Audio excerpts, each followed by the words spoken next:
6 number Kalidas मार्ग लखनऊ में ये एक वो बंगलो है जो कि बहुत चर्चा में रहा है। देखिए, उस बंगले की जो मेन दो प्रॉब्लम मैंने देखी। क्या वाकई में जिन होते हैं? मुस्लिम अगर उसको लेके देखा जाए तो जिन को सबसे ज्यादा पावरफुल माना जाता है। ब्रह्म राक्षस किसी एक जगह की, किसी एक प्लेस की रक्षा करता है, तो है क्या ये? ब्रह्म राक्षस में क्या होता है कि जैसे आप जिस टाइम मरे उस टाइम आपकी क्या चीजें बाकी बची थी। कुछ ऐसी एंटिटीज भी होती हैं जो फिजिकली हार्म कर सकती हैं। मोस्ट डेंजरस हम कह सकते हैं मेरी लाइफ में जितने भी मैंने केसेस देखे, मेरा पहला ही केस था जो सबसे खतरनाक था। तो आपने कहा कि परफ्यूम नहीं लगाना चाहिए, बाल नहीं खुले रखने चाहिए और अलग अलग तरह की बातें, ये क्या वाकई में ये चीजें अट्रैक्ट करती हैं इनसे? कि जो कुछ पर्टिकुलर नाइट्स होते हैं, लाइक अमावस है या कुछ इस टाइप के जो पीरियड होते हैं जिस समय एनर्जी मूवमेंट बहुत ज्यादा होते हैं, लाइक फुल मून पे या नो मून पे, उसके आसपास के समय पे एनर्जीज एक्टिव रहती है। Hello and welcome to TOI Mantra. मैं हूं आपके साथ भावना शर्मा। हर जगह की अपनी अलग एनर्जीज होती हैं, अलग ऊर्जा होती है। कई बार हम उसे पॉजिटिवली महसूस करते हैं और कई बार नेगेटिवली। लेकिन ये एनर्जी किस तरह से काम करती है, क्योंकि कई सारी ऐसी स्टोरीज आपने इंटरनेट पे देखी होंगी या सुनी होंगी जो कहीं ना कहीं पे जिस जगह को कहा जाता है शापित या हॉन्टेड, और ऐसी कई सारी बड़ी फेमस जगहें हैं जहां लोग रुकने से, ठहरने से डरते हैं। ऐसी और मिस्टीरियस जगहों के बारे में आज हम बात करेंगे और हमारे साथ मौजूद हैं अनिल चतुर्वेदी जी, जो कि अक्सर ऐसे ही मिस्टीरियस टॉपिक्स के ऊपर हमसे बात करते हैं। अनिल जी, पहले तो स्वागत है आपका। नमस्कार। अनिल जी, एक बहुत ही, क्योंकि आज हम बात कर रहे हैं एक ऐसे टॉपिक के बारे में जो कि अपने आप में एक बड़ा मिस्ट्री है कि वाकई में ऐसी जगहों पर ये नेगेटिव पॉजिटिव, क्योंकि कई बार क्या होता है ना कि हम किसी जगह पर गए, वहां पे हमें बहुत अच्छा लगता है या कई बार हमें बहुत अजीब सी फीलिंग आती है। ऐसे में उस जगह के एक्सपीरियंस के ऊपर तो हम बाद में आएंगे, लेकिन मेरा पहला सवाल, क्या वाकई में इस तरह की शक्तियां, ऊर्जा, एनर्जी, जो भी हम इसे कह सकते हैं, क्या होती हैं, एग्जिस्ट करती हैं? जैसे मेरे पुराने एक्सपीरियंस रहे हैं उसके हिसाब से तो मैं कहूँगा कि हाँ, इस तरीके की एनर्जीज होती हैं। ये अलग बात है कि कुछ लोगों को वो महसूस हो पाती हैं, कुछ को नहीं हो पाती हैं। और बीइंग ए वास्तु प्रोफेशनल, मुझे ऐसी बहुत सारी जगहों पे जाना भी हुआ जहाँ इस तरीके की चीज़ें थी। कहीं पे वो पहले से बदनाम था कि यहाँ पर कुछ हॉन्टेड है, और कहीं पर बिना बताए बुलाया गया था, तो वहाँ जाकर के पता चला। तो ऐसे केसेस तो होते रहे हैं, तो इसको सिरे से नकारा नहीं जा सकता, और मेरे अपने पर्सनल एक्सपीरियंस भी रहे हैं इस विषय पे। हाँ, लेकिन यहाँ पे आपने एक बहुत रिलेवेंट मुझे एक टॉपिक दिया कि कौन उसको फील कर रहा है, कौन महसूस कर सकता है और कौन नहीं कर सकता। इसको कैसे समझा जाए कि अगर नॉर्मली, क्योंकि ये थोड़ा बहुत फील तो हर किसी को ही होता है ना कि भाई हम कहीं जगह पर गए, कहीं पे हमें बहुत अजीब सी स्पूकी सी फीलिंग आती है कि यहाँ तो कुछ है। कैसे समझा जाए, या हर किसी को महसूस नहीं होती? एक खास तरीके के वाइब्रेशंस तो सबको आते हैं, बस ये होता है कुछ लोग उसको महसूस करते हैं, कुछ लोग नहीं करते हैं, क्योंकि सबकी अपनी एक ऑरा होती है। ओके। किसी किसी की ऑरा बहुत स्ट्रांग होती है, किसी की ऑरा बहुत वीक होती है। जैसे आप इसको इस तरीके से देखें, कुछ लोगों को ठंडा पानी बिल्कुल बर्दाश्त नहीं है। अगर वो जरा सा भी ठंडा पानी पी ले तो उनको जुकाम हो जाता है। लेकिन कुछ लोगों को ठंडा पानी चाहिए, तो वो हर बॉडी का अपना एक इम्यून सिस्टम होता है, वो उसके हिसाब से। कुछ लोगों को गर्मी ज़्यादा लगती है, कुछ को सर्दी ज़्यादा लगती है। सेम चीज़ ये है कि कुछ लोग बहुत एनर्जी सेंसिटिव होते हैं, जैसे कुछ इमोशनल लोग होते हैं जिनको बहुत जल्दी कोई चीज़ हर्ट कर जाती है। तो सेम विद दिस हमारा सुपर नेचुरल एनर्जी अगर हम बोलते हैं कि कुछ लोग बहुत जल्दी फील कर लेते हैं और कुछ को वो फीलिंग नहीं आती है। ओके। ऐसे आप जनरली तो नहीं जान सकते हैं, लेकिन कुंडली में भी अगर हम बात करते हैं बीइंग एस्ट्रोलॉजर, कि हमारे 3 गढ़ होते हैं, राक्षस गढ़, देवगढ़ और मनुष्य गढ़। तो ये माना जाता है कि जो राक्षस गढ़ हैं या जो देवगढ़ हैं, उनकी सेंसिटिविटी इस फील्ड को लेके बहुत ज़्यादा होती है। मनुष्य गढ़ कंपेरेटिवली जो होते हैं वो बहुत लो सेंसिटिव होते हैं, तो उस पर वो उतना रिस्पॉन्ड नहीं करते। हालांकि चीज़ें होती हैं, लेकिन बात वही है कि आप कितने सेंसिटिव हैं, कितना आपका ऑब्जर्वेशन अच्छा है, आप कितनी उन चीज़ों को महसूस कर पा रहे हैं। ऐसे में एक जगह के बारे में मैंने बहुत सुना है, कई बार बहुत वायरल भी हुई है, न्यूज़ में भी बहुत ज़्यादा आया है। 6 नंबर कालिदास मार्ग लखनऊ में ये एक वो बंगलो है जो कि बहुत चर्चा में रहा है। इस बंगले का वास्तु मैंने किया भी है। अच्छा, ओके। तो आपसे बेहतर तो कोई नहीं बता सकता। ये लखनऊ में है और सीएम हाउस के जस्ट बगल वाला है। लेकिन मैं, आप इससे पहले स्टोरी को शुरू करें, मैं जानना चाहती हूँ क्या वाकई में हॉन्टेड हाउस है? देखिए, उसके बारे में कहा तो यही जाता है, और किसी भी चीज़ को एकदम से आप हॉन्टेड डिक्लेयर नहीं कर सकते हैं, बट वहाँ पे जो होने वाली घटनाएं हुई हैं अगर आप उसको जाने तो निगेटिविटी तो होती ही है वास्तु की बहुत सारी जगहों पे। और ये बंगला तो खासतौर पे बहुत बदनाम बंगला है, तो इसको जब भी सर्च भी करेंगे, क्योंकि वैसे तो ये बहुत इसका जो ज्योग्राफिकल इसका जो सिचुएशन है कि सीएम हाउस के बगल वाला है, तो बहुत खास पॉलिटिकल लोगों को ही मिलता है या ब्यूरोक्रेट्स में भी जो बिल्कुल सीएम के आस लेकिन लोग खास छोड़कर चले जाते हैं इस हाँ, बंगले को, क्योंकि रह नहीं हुआ पाते। ये बाई चांस इसमें कि ये इतने लोगों को ये अलॉट हुआ हाँ। और बाई चांस धीमे धीमे करके, क्योंकि बहुत इंपॉर्टेंट था तो खास लोगों को ही मिलता था, और धीमे धीमे करके इसमें जिन लोगों को अलॉट होता गया और उनके संग जो मिस हैपनिंग्स होती गई या उनका पॉलिटिकल ग्राफ जो नीचे आया, उसकी वजह से बहुत सारी चीजें इस बंगले के साथ धीमे धीमे धीमे कहते हैं ना वो किंवदंतियां हैं जो जुड़ती चली जाती हैं। तो अगर लगातार कुछ नेगेटिव हो रहा हो तो लोग उसको यही मान लेते हैं, तो उसको हॉन्टेड से जोड़ दिया गया। लेकिन आपने तो वास्तु किया है, आपने कहा कि लोग अगर कुछ लगातार नेगेटिव होता है तो उसे मान लेते हैं, लेकिन सिर्फ मान लेना और उस जगह पे उस चीज को एक्सपीरियंस करना, नेगेटिविटी तो होती है, फर्क है। अगर नेगेटिविटी नहीं हो, किसी एक के साथ बाई चांस मानता हूँ कि प्रॉब्लम हो सकती है, दो के साथ हो सकती है। लेकिन क्या प्रॉब्लम्स अगर आप एक्सप्लेन करें तो क्या प्रॉब्लम? देखिए उस बंगले की जो मेन दो प्रॉब्लम मैंने देखी, बंगले में देखा था, उस बंगले का जो गेट है वो नॉर्थ ईस्ट की तरफ है, और हल्का सा जब आप अंदर एंटर करो तो वो ईस्ट में उसमें एक कट आता है, 7 नंबर बंगला उससे अंदर की तरफ एंटर करा, इससे उसका ईस्ट बहुत डिस्टर्ब हो जाता है। कभी अगर हम ईस्ट के वास्तु के बारे में बात करेंगे तो उसे बताएंगे भी। तो ईस्ट का जब वास्तु डिस्टर्बेंस होता है तो इंसान के ऊपर जो सबसे पहला इफेक्ट आता है वो आता है उसके गुडविल का। ओके। क्योंकि जैसे सूरज उगता है ना तो उसकी ग्रोथ भी उसी से जुड़ी हुई होती है।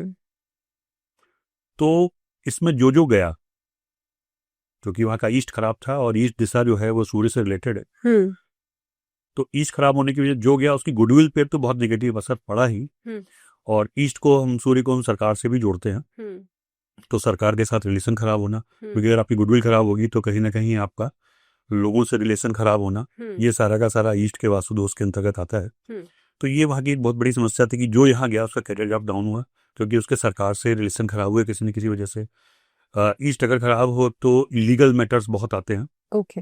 तो ये भी देखा गया कि यहाँ रहने वालों के ऊपर हमेशा मैक्सिमम लोगों के ऊपर कोई ना कोई लीगल बड़ा एलिगेशन लगा और केसेस चले, उसमें से कुछ लोग तो जेल भी गए। अच्छा। तो वो भी चीज़ यहाँ पे रही। अब अगर आप जेल जाते हो या आपकी गुडविल खराब होती है तो सीधे सीधे से बात है कि आपका करियर आप तो नीचे गिरता ही है। लोगों से रिलेशन खराब होने में भी ऐसा ही होता है, चाहे वो अपनी गवर्नमेंट हो चाहे वो आपकी पब्लिक रिलेशन हो, तो चीज़ें खराब होती चली जाती हैं। तो उस बंगले में रहने वालों के साथ ये चीज़ बहुत देखी गई। अच्छा। दूसरी यहाँ की एक मेजर इशू माना गया था, जो कि वास्तु का एक बहुत बड़ा ये होता है, कि अगर नॉर्थ ईस्ट में टॉयलेट हो, ओके, जो इस बंगले में मौजूद था, जब मैं गया मैंने देखा उसको। अच्छा। तो अगर नॉर्थ ईस्ट का वास्तु दोष हो तो इसको हेल्थ के हिसाब से बोलते हैं कि ये हमारा हार्ट या न्यूरो से रिलेटेड बहुत मेजर इश्यूज देता है, और साथ में हमारी ग्रोथ खत्म कर देता है। तो यार रहने वालों की ग्रोथ तो खत्म हुई। अगर मैं एग्जाम्पल दूं आपको, जैसे यहाँ पर सपा गवर्नमेंट के एक बहुत कद्दावर मंत्री थे डॉक्टर वकार अहमद शाह, बहराइच से वो विधायक थे। अच्छा। और सब मंत्री भी रहे, विधानसभा स्पीकर भी रहे। तो जब वो इस बंगले में थे उसके बाद उनको ब्रेन हेमरेज हुआ। अच्छा। और उसके बाद वो कई सालों तक कोमा में रहे, मतलब शायद ब्रेन हेमरेज के बाद उनकी रिकवरी हुई ही नहीं, कई सालों तक कोमा में रहने के बाद उनकी उसी पोजीशन में डेथ हुई। तो ये एक बहुत बड़ा एग्जाम्पल था नॉर्थ ईस्ट का जो हमारा वास्तु दोष का। तो ये एक लाइव एग्जाम्पल था। लेकिन अगर मैं ईस्ट की बात करता हूँ तो ईस्ट से रिलेटेड तो एक लंबी लिस्ट है वहां पे। अच्छा। ऐसे में आपका क्योंकि वास्तु के अलग अलग प्रोजेक्ट्स आप करते हैं, आपका एक्सपीरियंस भी इन सब चीज़ों में काफ़ी है। हम यहाँ पे अगर बात करें कि कुछ जगह है वाकई में हॉन्टेड मान ली जाती हैं, वहाँ पे कुछ लोग ऐसे एक्सपीरियंसेस करते हैं, अगर आप कुछ शेयर करना चाहें तो। बीइंग वास्तु प्रोफेशनल मुझे जाना तो बहुत सारी ऐसी साइट्स पे पड़ता है, मैंने आपको बताया भी। और लेकिन इनका जो एक सिस्टम होता है एनर्जीज का, जरूरी नहीं है कि हर नेगेटिव एनर्जी आपको परेशान करे। इनफैक्ट नेगेटिव नहीं होता है, एक एनर्जी होती है।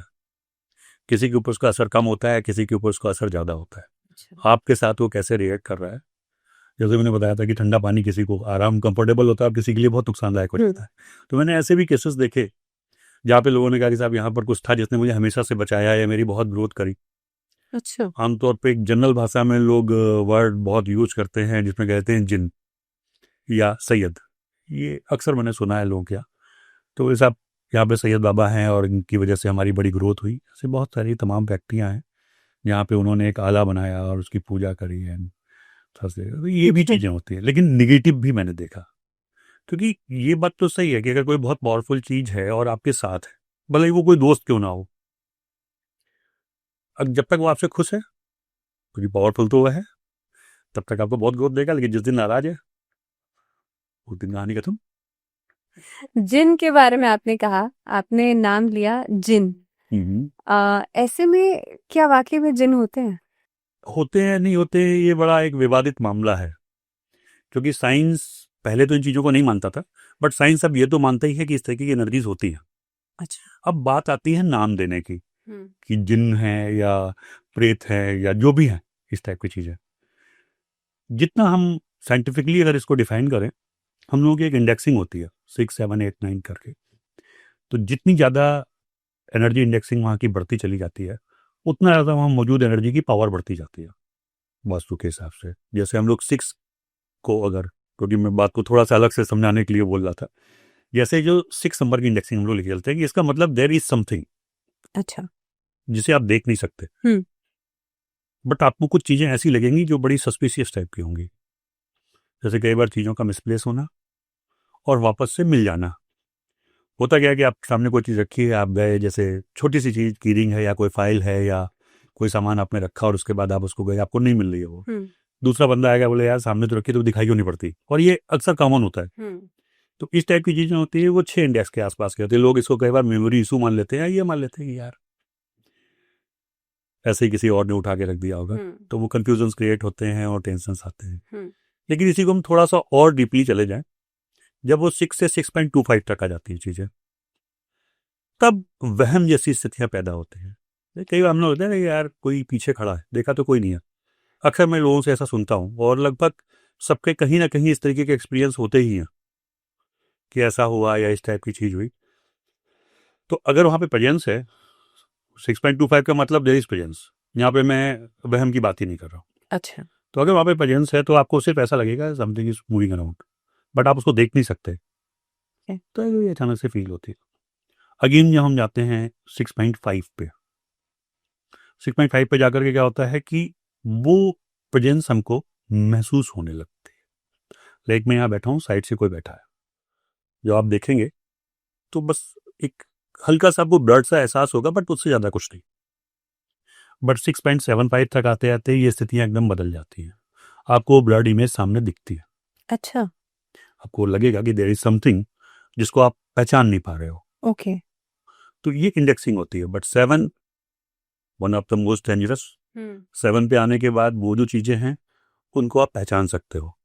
तो वो आपको अपनी पूरी ड्रेस, अपनी चीज़ों में, अब वो मेल है, फीमेल है, कपड़े हैं, क्या है, वो दिखाई पड़ती है चीज़ें। तो क्या ये उन पर डिपेंड करता है, उन एनर्जीज के ऊपर, कि वो हमें दिखना चाहती हैं या नहीं?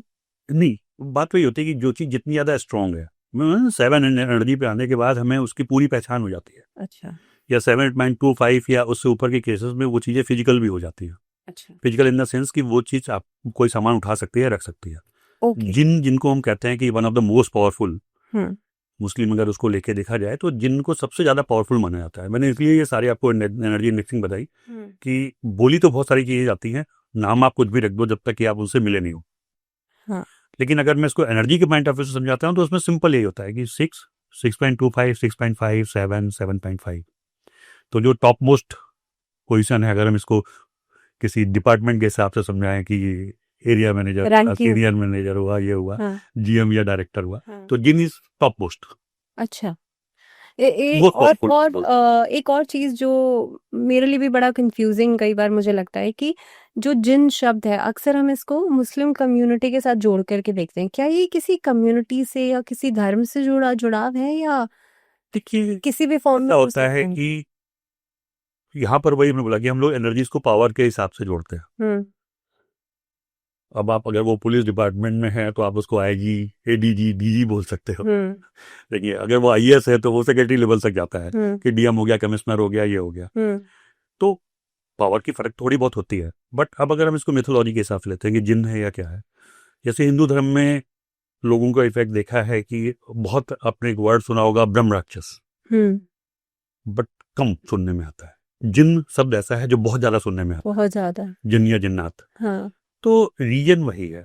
इसको इस तरीके से जोड़ते हैं कि जो मरने वाला था, अगर ये सही है तो वो किस धर्म से जुड़ा हुआ था और उसका क्या टेंडेंसी थी। अच्छा।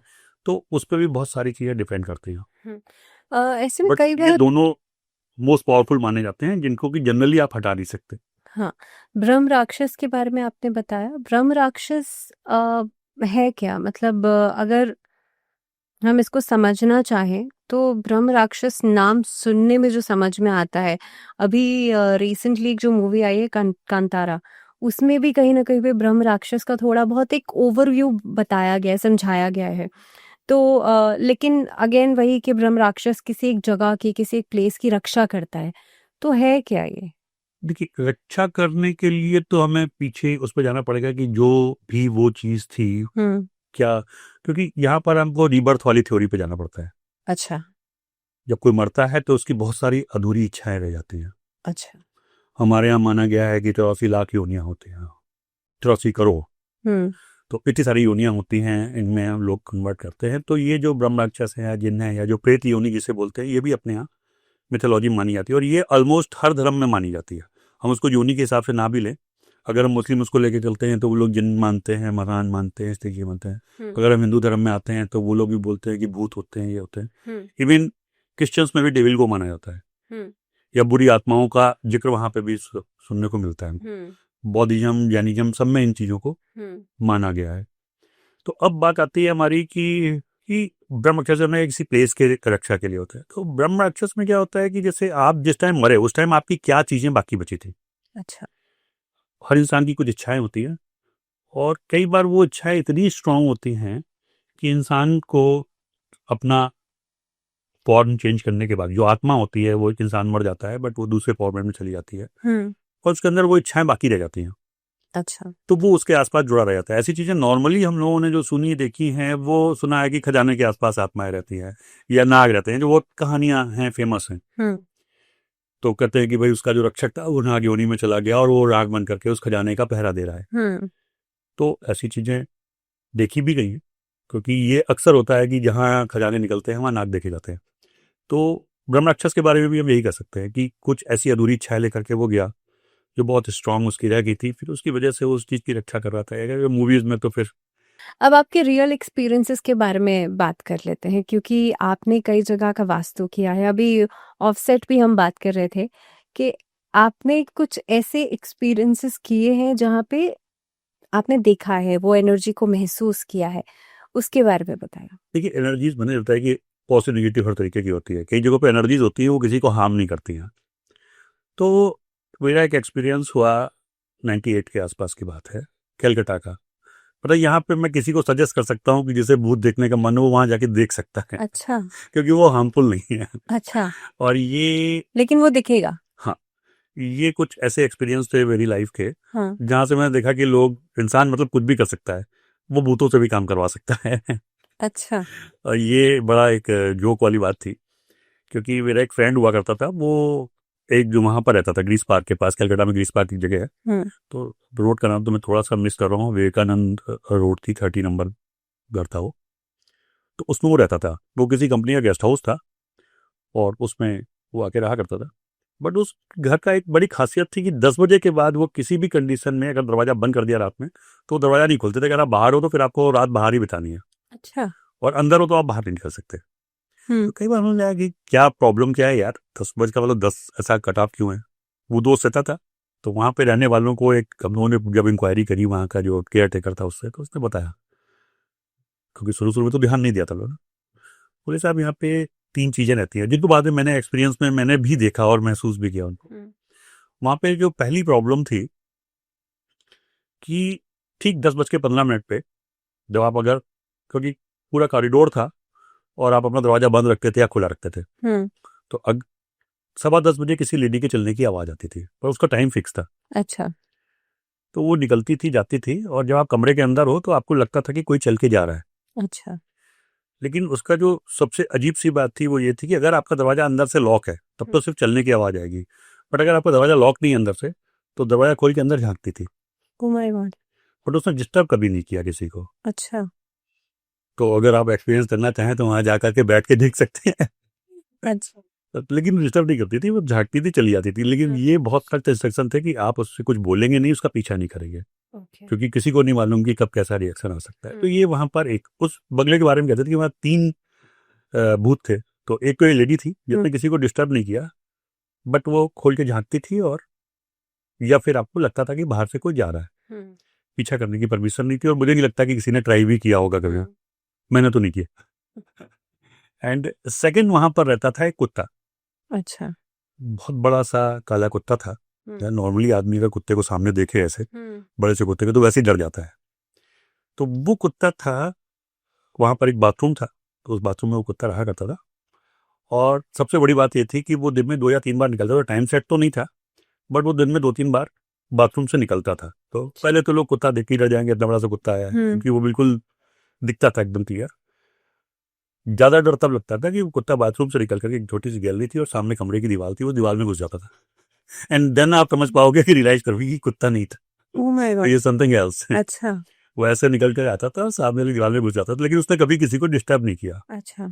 बट इतना काफी है कि आप उसको दीवार में घुसते हुए देख लो। तो ये 2 जो थे वो वहां पे मतलब बहुत सिंपल से थे, सीधे साधे से। बट तीसरा वाला था जो दिखाई नहीं पड़ता था। अच्छा। और इसको लेकर के हम दोस्तों के बीच में बड़ा शुरू में कंफ्यूजन भी रहा, क्योंकि कलकत्ता में एक खासियत, जैसे वहां पर जैसे पुराने जो घर बने हुए हैं, जितना बड़ा दरवाजा होगा उतनी बड़ी खिड़कियां होंगी उसके अगल बगल, फुल साइज। तो स्टूडेंट लाइफ थी, हमारा जो फ्रेंड था वो सीए की तैयारी कर रहा था। तो अक्सर हम लोग क्या करते, 3-4 लड़के पढ़ते थे, तो कप उठाया, हमने पिया और उस खिड़की पे रख दिया। बस वहां पे दिखा कोई नहीं, लेकिन शुरू में क्या होता था, वो कप वहां से हट जाता था। अच्छा। तो आप पी रहे हो, पढ़ रहे हो, फिर आपने दोबारा हटे हो, यार कप कहाँ गया। पहले तो किसी ने ध्यान नहीं दिया, लेकिन धीरे धीरे समझ में आया कि यार ये कप यहाँ से सरक जाता है। अच्छा। यार दोस्त ही आपस में मजाक कर रहे हैं, क्योंकि हॉन्टेड तो बिल्डिंग थी, इतना तो तुमने देखा था। सीरियसली कोई उसको वो भी नहीं था कि शायद डराने के लिए ऐसा कर रहे हैं। लेकिन 2 दोस्त उसमें ऐसे थे जिनको रिसर्च करने की ज्यादा ये थी। यार मैं देखता हूँ। एक दिन वो लोग अकेले थे, 2 ही लोग थे, बाकी कोई नहीं था। बोले मैं रखता हूँ, देखो मेरे सामने हटता है कि नहीं। और उसने चैलेंज करके उस कप को रखा, और जैसे उसने वो कप रखा, वो कप उखड़ा, हाथ से उसके माथे पे आ गया। ये था कि आपने पंगा लिया। अच्छा। उन लोगों ने तो सही सामान पैक किया और वो अच्छा। छोड़ के भाग गए वहां से। हाँ।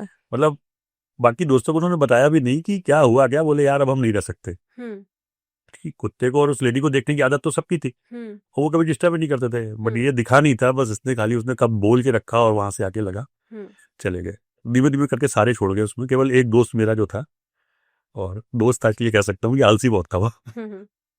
तो उसकी खासियत थी, ना तो कभी वो अपने बिस्तर तय करता था, ना किताबें तय करता था, ना कुछ करता था। और जो हम लोगों को अंदाजा लगा कि उस कमरे में जो भी चीज थी दिखती नहीं थी, वो बड़ी सफाई पसंद थी, क्योंकि जूठा बर्तन रखने पे वो वहां से हटाता था। अच्छा। जैसे कप वहां रख दिया तो हट जाता था, बाकी कभी कोई चीज की दिक्कत नहीं आई, और कभी दिखा भी नहीं वो। हाँ। तो ये चीज इसके संग काफी लंबे समय तक होती रही। ये अपना सवेरे जब निकलता था, कोचिंग वोचिंग जा भी जाता था, और जब शाम को लौट करके आता था, तो इसको कमरा अपना पूरा साफ सुथरा मिलता था, बिस्तर लगा हुआ मिलता था, किताबें अपनी जगह रख दी थी, ये होती थी। बट उस खिड़की को मत छुओ। हाँ। और वो कहता था यार मुझे क्या करना है, उसने मुझे डिस्टर्ब नहीं किया तो फायदा है। तो वो इस चीज को लेकर के साल भर वहां रहा। बोला बिना किसी सर्वेंट के मेरा सारा काम हो जाता है, सफाई हो जाती है। तो ऐसे भी लोग होते हैं जो इस चीज का फायदा उठाते हैं। तो लेकिन आपने कहा कि एक हैबिट होना या अंदर एक इच्छा होना, मतलब मरने के बाद भी वो एंटिटी सफाई पसंद कर रही है, तो ये तो एक हो तरीके की सकता है हैबिट है। हाँ, होता है, क्योंकि हम अपनी चीजों को लेके चलते हैं लास्ट तक। कोई आदमी, कई बार ऐसा होता है कि आदमी सब कुछ भूल जाता है, बट कुछ चीजें रहती है जहाँ पे हमारा मेमोरी लॉक लेकिन क्या सोल फॉर्म में भी हम इन चीजों को एक्सपीरियंस करते हैं कि हम हमें क्या अच्छा लग रहा है, क्या खराब लगता है, देखिए, इस ये तरीके तो की चीजें। नहीं बताया जा सकता है, लेकिन जो एक्सपीरियंस उसको देख के तो ये लगता है कि उस कुत्ते के बारे में यही कह सकते हैं कि भाई वो निकलता था समहाउ, कभी उस बिल्डिंग में वहां पे कोई दरवाजा रहा होगा जिसको बंद कर दिया गया होगा, बट उसकी मेमोरी में वो दरवाजा वैसा क्या वैसा ही था। अच्छा। बीइंग एन एनर्जी फॉर्म वो सीधे उसमें घुस जाता था। ये कोई जान तो नहीं सकता है, बट जो था उसको हम लोग ऐसा मान सकते हैं कि कभी वहां कोई दरवाजा रहा होगा जिसमें घुसता था, या जो सफाई पसंद लेडी की बात है, अब आई डोंट नो कि वो लेडी थी कि जेंट, तक भी दिखा किसी को नहीं था, बट जो भी वो चीज़ थी वहाँ पे एम्प्टी थी, वो सफाई रखती थी। मे भी वो वहाँ का कभी कुछ ऐसा केयर टेकर या कुछ इस टाइप का रहा हो, लेकिन किसी की कोई बात नहीं हुई, किसी को कुछ पता नहीं चला, कुछ नहीं हुआ।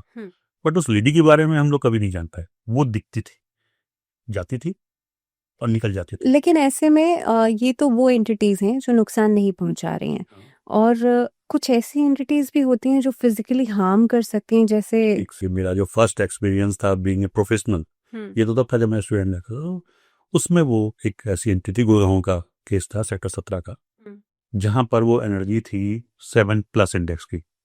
अच्छा। और वो मेरा पहला ही केस था। तो 7+ की एनर्जी, मैंने बताया था कि वो फिजिकली आपको हार्म कर सकती है।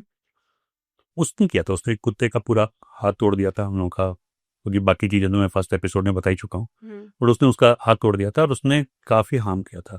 मान लो उसने एक मेट को भी इस तरीके से धक्का दिया था, जो उसका मतलब वो प्रेग्नेंट थी, तो मिसकैरेज हो गया था उसका। एंड मोस्ट डेंजरस हम कह सकते हैं मेरी लाइफ में जितने भी मैंने केसेस देखे, मेरा पहला ही केस था जो सबसे खतरनाक था। लेकिन ऐसे में ये कई बार सुनने में आता है, और कई बार अलग अलग जगहों से हम एक्सपीरियंस भी देखते हैं कि ऐसी एंटिटीज को अपना एक एरिया बहुत पसंद होता है, और मे बी वो बहुत कंफर्टेबल महसूस करते हैं वहाँ पे। अ, ऐसे और भी कई सारी जगहें मैंने सुनी हैं, जो आज की डेट में कुछ होटल्स हैं या कोई बड़ी बड़ी जगहें हैं। ऐसे में ये अपना एक दायरा बना लेना, ये क्या ठीक है? ये इसको कितना सच है? मतलब मैं ये नहीं, जानना ये चाहती सच हूँ। तो है, क्या वो एक जगह से दूसरी जगह ट्रैवल नहीं कर सकती बिल्कुल हो वो? सकते हैं। देखिए, चूंकि कम्युनिकेशन तो नहीं हुआ, हुँ, बट जो प्रैक्टिकल एक्सपीरियंस मेरे रहे कि जैसे बताया कि एक जगह हॉन्टेड है, हुँ, यहाँ पर कोई है, तो वो उस एरिया में मुझे मिला। लेकिन जब मैंने वास्तु में इसमें रिसर्च करी, हुँ, तो इसमें ये मुझे मिला कि इन चीज़ों के होने की कई सारी वजह हो सकती थी। पर्टिकुलर वो लैंड जिसपे वो बिल्डिंग बनी हुई है, वहाँ कोई खराबी थी, जैसे किसी को वहाँ पे दफना दिया या कोई गलत तरीके से वहाँ मर गया, कोई एक्सीडेंटल डेथ हो गई। ऐसे तमाम केसेस हैं मेरे पास, इवन नोएडा के भी केसेस हैं जहाँ पे इस तरीके की चीज़ें हुई थी। और दूसरा जो होता है कि हमने कोई ऐसा ऑब्जेक्ट हम ले आए अच्छा, बाहर से। बाहर से, हुँ, जो ऑलरेडी निगेटिव था। अच्छा। जैसे ऑब्जेक्ट वाले केसेस तो मेरे पास कई आए हैं, तो उस पर एक जो बड़ा कॉम्प्लिकेटेड केस आया था मेरे पास, तो उसमें मुझे उस साइट पे तो मैं नहीं गया था, क्योंकि वो घर बंद कर दिया गया था और फिर वो सालों तक बंद रहा। उसमें एक पर्टिकुलर कमरा था जिसमें रहने वाला हर आदमी की या तो मतलब 7-8 डेथें हुई थी उसमें, तो या तो उसको एक्सीडेंट हो गया या आग लग गई या उसने सुसाइड कर लिया। बट उस कमरे में रहने वाला कभी 3-4 महीने ज़्यादा रह नहीं पाया। अच्छा। तो उस घर से रिलेटेड जब एक आदमी का मैं हाथ देख रहा था, तो ये केस होता है। अच्छा, इससे मैंने काफ़ी बड़ी रिसर्च की थी। ये हाथ में वो निशान आ जाते हैं, अगर कोई ऑब्जेक्ट आप ऐसा लेकर के आए हो जो निगेटिव है, तो उसकी शेप और उसकी लोकेशन वो एकदम क्लियर दिखाई पड़ती है। अच्छा। तो मैंने उस घर से रिलेटेड एक लेडी का हाथ देखा, उस पर वो डिजाइन थी। तो जब उससे इंक्वायरी की गई, तो मालूम पड़ा वहाँ लकड़ी की एक मूर्ति थी जो ब्लू कलर से रंगी हुई थी, और वो उस कमरे में थी। उस घर से सारा सामान हटा दिया गया था, बट वो मूर्ति लास्ट तक रही। उस मूर्ति की वजह से प्रॉब्लम थी, वो इतनी हॉन्टेड मूर्ति थी। जैसे कई बार मूवीज में दिखाते हैं ना कोई चीज़ है जो हॉन्टेड है, तो सबसे प्रैक्टिकल एक्सपीरियंस की वो एक मूर्ति थी जिसकी वजह से उस कमरे में निगेटिविटी थी। बट बाद में ऐसा कोई मिला नहीं जिसने जाकर के उस मूर्ति को हटाने की हिम्मत दिखाई हो। अच्छा। तो वो केस था जो एक ऑब्जेक्ट की वजह से ऐसा हुआ। कैसे एक बार मेरा रामटेक के एक इंजीनियर से मुलाकात हुई थी, रामटेक इंजीनियरिंग कॉलेज के। उनके फादर मतलब वो वहाँ पे इंजीनियर थे, उनके बेटे के संग हुआ था कि वो घर में गए। वो भी हाथ से ही पता चला कि उस साइट पे जाने का मेरा मौका नहीं मिला था, क्योंकि घर में जो पुराने किराएदार थे वो चले गए थे, तो एक सूर्य वहाँ पे वो छोड़ गए थे। उनके हिसाब से वो सूर्य था, अच्छा। ये मूर्ति थी। हाँ। और उनका बेटा जो गोल्ड मेडलिस्ट था, टॉपर था, उस घर में जाने के बाद वो पागल हो गया था, और जब उस मूर्ति को हटाया गया तो वो ठीक हुआ। अच्छा। तो ये इस तरीके के ऑब्जेक्ट्स होते हैं जो अपने आप में निगेटिविटी लिए होते हैं। तो वो चीज़ें होती हैं जो हमारी डिस्टर्ब करती हैं। तो अगर आप उन चीज़ों को फाइंड आउट करके रिमूव कर देते हो, तो उस घर से निगेटिविटी खत्म हो जाती है। अच्छा। बट जो चीज़ें ज़मीन से रिलेटेड होती हैं वो वहीं रहते हैं। वो वही रहती हैं, उनको सॉल्व करना मुश्किल होता है। या तो आप उस ज़मीन को क्लीन करें, या फाइंड आउट करें कि ज़मीन में कौन सी चीज़ कहाँ खड़ी है, उसको रिमूव करें। उसके अलग अलग प्रोसेस होते हैं।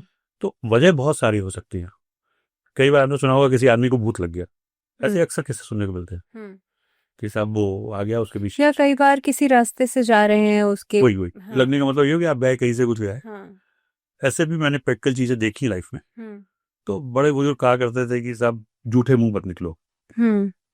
या कुछ मीठा खा के नहीं जाना चाहिए। या कि भाई मीठा खा के या जूठे मुंह मत हम्म। निकलो, या लड़कियों के लिए खासतौर पर आता था कि बाल गीले करके मत निकलो, बाल खोल के खोल के मत एंड देन आप निकलो, परफ्यूम नहीं लगाओ। परफ्यूम लगाने की। तो हाँ। ये चीजें कहीं ना कहीं ऐसी थी, हालांकि इसमें मैंने अभी और मेरा काम चालू है। तो ऐसा एक केस मुझे मिला भी था, आगरा के गांव का केस था कि उसमें एक बच्चा था, वो आया और उसने, बल्कि इससे ज़्यादा इम्पोर्टेंट एक केस मुझे मिला था यहाँ का, पानीपत का। अच्छा। उसमें एक बच्ची, बताया नहीं लोगों ने मुझे कि कोई ना यार ये बच्ची स्कूल नहीं जाती, 11 साल के बच्चे थे। हम्म। क्योंकि आमतौर पर माँ बाप ऐसी चीज़ें बताना नहीं चाहते, हम्म। या तो टेस्ट करने की या एक मन में एक डर होता है। तो वो कुंडली लेके आए थे, तो उन्होंने कि अब ये बच्ची स्कूल नहीं जाती है। तो मैंने केस स्टडी जब उसकी करी तो पता चला कि एक्चुअल प्रॉब्लम क्या हुई थी। उन्होंने पहले तो कुछ भी नहीं बताया, बोले ये जाती नहीं है, कुछ उपाय बता दो। नहीं, सबसे बड़ी बात यह है कि इसकी प्रॉब्लम की शुरुआत ही 2.5 साल पे हुई थी। अच्छा। हमने कहा अब याद करो कि ये उस टाइम बेहोश हुई थी, तो याद क्या करना उन्हें बात पता थी।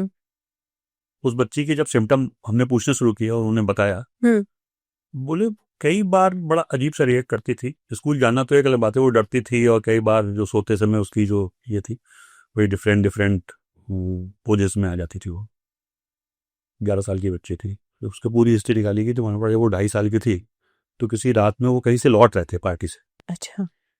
तो उसको कुछ बाथरूम वगैरह जाना था, और इन्होंने बिना देखे अंधेरे में किसी पेड़ के नीचे उसको बाथरूम करवा दी। घर आते ही वो बेहोश हो गई। अच्छा। और उस बेहोशी के बाद तब से उसको एक दौरे पड़ने लगे खास तरीके के, और वो 11 साल तक उसके संग चलते रहे। अच्छा। तो पूरा हम लोगों की अपनी जो कह सकते हैं आप उसको पास्ट लाइफ रिग्रेशन बोलो, या आप उसको ये बोलो, क्योंकि हाथ से आपकी हिस्ट्री निकल जाती है। तो निकाला गया कि उस जगह पे उस पेड़ के नीचे एक शायद कोई सिबलिंग वगैरह था, जहाँ पर उस पेड़ को तो फाइंड आउट करना बड़ा मुश्किल काम था, लेकिन फिर उसके उस तरीके से उपाय कराए गए तो वो लड़की सही हो गई। तो आप कई बार ऐसी जगहों से भी कुछ ले आते हैं, तो ये सच्चाई है। तो ये तो हमने अलग अलग एक्सपीरियंसेस के बारे में बात की, और काफ़ी हद तक आपने जो चीज़ें बताई, मुझे लगता है कि ये जितना ज़्यादा सुनने में रियल लगता है, जितनी सुनी सुनाई बातें उतना रियलिटी भी होती है। ऐसे में इनका एक अगर हम सॉल्यूशन की बात करें तो वो कैसे निकाला जा सकता है? मान लीजिए अगर कोई इंसान है किसी जगह पे उस एनर्जी को महसूस कर रहा है, या फिर इसी तरह की बातें जो आपने कहा कि परफ्यूम नहीं लगाना चाहिए, बाल नहीं खुले रखने चाहिए, और अलग-अलग तरह की बातें। ये क्या वाक़ई में ये चीज़ें अट्रैक्ट करती हैं इनसे? हाँ, अभी तक सही मायने में देखें कि ये बातें मैंने भी लोगों से सुनी थी कि अट्रैक्ट करती हैं। हालांकि केसेस तो मैंने देखे हैं कि आप कहीं कुछ जगह गलत करके आते हो तो ऐसा होता है। बात आती है रिमूवल की, क्योंकि आप ये नहीं कर सकते कि आप परफ्यूम लगाए बिना चलो या ये करो। बट हाँ, इतना मैं जरूर कहता हूँ लोगों से कि जो कुछ पर्टिकुलर नाइट्स होती हैं, लाइक अमावस है या कुछ इस टाइप के जो पीरियड होते हैं जिस समय एनर्जी मूवमेंट बहुत ज़्यादा होते हैं, लाइक फुल मून पे या नो मून पे, उसके आसपास के समय पे एनर्जीज एक्टिव रहती है। तो आप वो पर्टिकुलर टाइमिंग्स पे थोड़ा सा प्रिकॉशन तो लेना ही पड़ेगा। रात में घर से बाहर निकलोगे तो आपकी चीज़ें खराब होने की संभावनाएं ज़्यादा होती हैं। या एक जो बुजुर्गों के मुंह से हमेशा सुनने को आया कि 12 बजे का जो टाइम होता है, हाँ। ये हम लोग अक्सर सुनते हैं। तो बेसिकली वो 12 बजे का कोई कॉन्सेप्ट नहीं है, वो कॉन्सेप्ट है दोनों टाइम के मिलने का, क्योंकि उस समय एनर्जीज चेंज हो रही होती हैं। अच्छा। दिन या रात की एनर्जी चेंज हो रही होती है, या शाम का टाइम होता है या दोपहर का, उसमें मून ऊपर जाकर के नीचे आता है। तो वो एनर्जी मूवमेंट के टाइम होते हैं जब सबसे ज़्यादा। तो जितना ज़्यादा एनर्जी का मूवमेंट होगा, क्योंकि ये सारी चीज़ें भी मैं जो मानता हूँ, ये सारी की सारी कहीं ना कहीं इलेक्ट्रोमैग्नेटिक फील्ड होती है। तो वो एनर्जी चेंजेस होते हैं, तो उस समय आपका सबसे ज़्यादा चांस होता है कि आप इन्फेक्टेड हो जाओ उन चीज़ों से। अच्छा। तो अवॉइड करना बेटर होता है कि आप उन चीज़ों को। आपने टाइमिंग की बात की। अक्सर अलग-अलग मूवीज़ में तो दिखाया जाता है, लेकिन ये चीज़ बहुत रियल एक्सपीरियंसेस से भी मैंने कई जगह सुनी है कि 3 बजे का जो रात का टाइम होता है, वो बड़ा मिस्टीरियस होता है, क्योंकि उस टाइम पे बहुत सारी ऐसी एनर्जीज़ एक्टिव हो जाती हैं। तो 3 बजे का क्या कॉन्सेप्ट है? देखिए, 3 बजे का कॉन्सेप्ट अगर हम ये देखते हैं, इसमें हमारी अगर हम मिथोलॉजिकल बात करते हैं, तो जब महाभारत का युद्ध हो रहा था तो उसमें ये था कि रात में पहरा देने का टाइम था। तो कर्ण को ये आशीर्वाद मिला था, रात में 3 बजे से कर्ण अपना पहरा देते थे। अच्छा। तो ये माना जाता था कि उस प्रहर का जो है कर्ण का, तो कर्ण को आशीर्वाद था कि जब हमारा ये पीरियड होगा उस टाइम हमारा आदमी शांत होकर सो जाएगा। अच्छा। तो जब सबसे ज़्यादा शांति हो गई तो जाहिर सी बात है कि लोगों को मौका भी उस टाइम ज़्यादा मिलेगा, एनर्जीज एक्टिव होंगी। तो वो मिथोलॉजिकल बात थी। आप देखो कि रोड एक्सीडेंट्स भी जो सबसे ज़्यादा होते हैं और जो वो 3 से 6 बजे के टाइम पे ही होते हैं। बट इसको साइंटिफिकली अगर हम देखते हैं तो शायद ये वो समय होता है जब इंसान एकदम रिलैक्स मोड में चला जाता है, थक जाता है, या पूरी रात गाड़ी चला के गए, ये वो तो एक्सीडेंट हो गया। तो इसलिए उसको निगेटिविटी से जोड़ते गए, क्योंकि उस पर्टिकुलर टाइम पे आके ब्रेन आपका जो होता है एकदम से स्लीपिंग मोड में चला जाता है। हाँ, इनफैक्ट ये टाइम कहीं न कहीं पे क्योंकि 4 बजे ब्रह्म मुहूर्त शुरू हो जाता है और मेडिटेशन या साधना या इन सब चीज़ों के लिए भी बहुत अच्छा माना जाता है। इसी वजह की उस समय हम अपने मोस्ट रिलैक्स मोड पे होते हैं। हुँ।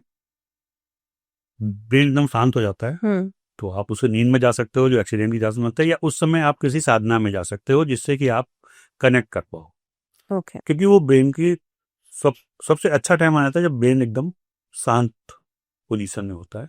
ओके। अब आप उसको सो के गंवा भी सकते हो और जग करके उसको पैदा भी कर सकते हैं। तो अनिल जी, क्योंकि आप अपने रियल एक्सपीरियंसेस बता रहे हैं, तो ज़ाहिर-सी बात है उसमें कोई ना कोई सॉल्यूशन ज़रूर निकला होगा। ऐसे में इन एंटिटीज़ को क्या उस जगह से रिमूव किया जा सकता है? देखिए, सबसे पहले जानना जरूरी होता है कि वो एंटिटी वहाँ पे किस वजह से है। अच्छा। अगर आपको वजह पता चल जाती है तो उसको रिमूव करने का काम आसान हो जाता है, क्योंकि मान लीजिए कोई चीज़ जमीन के नीचे है, आपने फाइंड आउट करके उस चीज़ को वहाँ से रिमूव कर दिया, ये तो हुआ पर्टिकुलर, आपने डायग्नोसिस किया और उस चीज़ को रिमूव कर दिया, तो जमीन को सही कर दिया, तो उससे वो प्रॉब्लम खत्म हो जाती है। ऐसा केसेस होते रहते हैं। और कई बार ऐसा होता है कि कोई ऑब्जेक्ट जैसे आ गया, अगर उस ऑब्जेक्ट को पहचान लिया, उसको हमने अलग कर दिया, तो वो चीज़ सही होगी। बट जो तीसरी टाइप की घटनाएं थी कि किसी के साथ कुछ आ गया, देन हमको उस रीजन पे रहना पड़ता है कि इसके संग ये चीज़ कैसे आ गई, या ये क्यों इन्फेक्टेड हो गया, रिमूवेबल है नहीं है, रिमूव तो करना ही पड़ता है हर तरह को। तो उसी तरीके से फिर उसका ट्रीटमेंट होता है। बट जैसे कुछ जगहों पे बहुत बड़ा लैंड है, हमें पता ही नहीं कि कहाँ पे क्या चीज़ गड़ी हुई है, ये किस तरीके की चीज़ है। अच्छा। तो फिर इसकी जनरल रेमेडीज होती हैं जो हमारे वास्तुशास्त्र से रिलेटेड होती हैं, कि हम उसके नॉर्थ ईस्ट में गड्ढा खोदते हैं, जिसको कि हम वास्तु में बोलते हैं हमारा भूमि शोधन प्रक्रिया। अच्छा। वैदिक। तो वो उस तरीके से हम उसका भूमि शोधन करते हैं। किसी भी तरीके के बहुत सारे, जैसे आप एलोपैथिक इलाज भी कर सकते हो, होम्योपैथिक भी कर सकते हो, आयुर्वेदिक भी कर सकते हो। ऐसे भूमि के लिए हमारा वैदिक ये होता है कि हम उसका भूमि शोधन करते हैं, गड्ढा खोद करके उस जगह पे उसकी मिट्टी को रिमूव कर देते हैं। सेकंड तरीका हमारा होता है कि हम पूजा पाठ में जाते हैं। वैदिक पूजाएं भी होती हैं और तांत्रिक पूजाएं भी होती हैं, जिसमें एक सबसे बड़ी पूजा जो मानी जाती है वो पूजा का नाम होता है वन दुर्गा महाविद्या। अच्छा। ऐसा माना जाता है कि ये पूजा अगर कर दी जाए तो शमशान भी क्लियर हो जाता है। अच्छा। वो इतनी स्ट्रांग होती है, बट उसको करने वाले लोग नहीं मिलते अब। ये रावण संहिता का उपाय है। रावण संहिता के उपाय बड़े डिफरेंट है, वो करने वाले लोग कम मिलते हैं। रावण संहिता अपने आप में एक अलग ही चीज है जिसके बारे में कभी चर्चा करेंगे। तो ये वन दुर्गा महाविद्या उसका उपाय है। या इसके अलावा हमारा जनरल इस फील्ड के जो एक्सपर्ट्स होते हैं वो उनको बुला करके कॉल करके, आप चाहे तांत्रिक से बोले, चाहे पूजा से बोले, जैसे बोले, तो उन एनर्जीज को रिमूव किया जाता है। तो जमीन वाली ही एनर्जी में सबसे ज़्यादा दिक्कत होती है। बट एक और चीज़ है जो थोड़ी सोफिस्टिकेटेड है, क्योंकि आप हर एक पे भरोसा नहीं कर सकते आज की डेट में, और किसी का पता नहीं। हम अक्सर अखबारों में जो न्यूज़ पढ़ते हैं ना कि साहब इस तांत्रिक ने ये किया, धोखा दिया हो गया, भी पता किसी को कुछ नहीं है, और हर जगह लोग बेवकूफ़ बनाने वाले बैठे हो। तो healing therapy is the best thing. Healing therapy में क्या होता है कि आप उस चीज़ को रिमूव तो नहीं करते हो, बट कई बार आप उस चीज़ को एक पर्टिकुलर एरिया में रिस्ट्रिक्ट कर देते हो। अच्छा। तो वो healing therapy, I think modern world में यहाँ पे बहुत सारे हीलर्स मौजूद हैं जो अच्छे हीलर्स हैं। आप तो वो जाकर के उसको एक एरिया में रिस्ट्रिक्ट कर देते हो। आप उस एरिया को जब तक डिस्टर्ब नहीं करोगे, आपको वहाँ से शांति मिलेगी। तो मेन चीज़ है ये, रिमूव करना थोड़ा मुश्किल है, बट उसको शांत कर देना ज़्यादा आसान काम है। मुझे लगता है अनिल जी, दिस वाज हमेशा की तरह एक बहुत ही बढ़िया एपिसोड, जिसमें कि बहुत सारी ऐसी मिस्ट्रीज को हमने अनकवर करने की कोशिश की, डिकोड करने की कोशिश की। आई एम श्योर आगे भी आपके साथ इसी तरह के टॉपिक्स पर बात करेंगे। Thank you very much for being with us.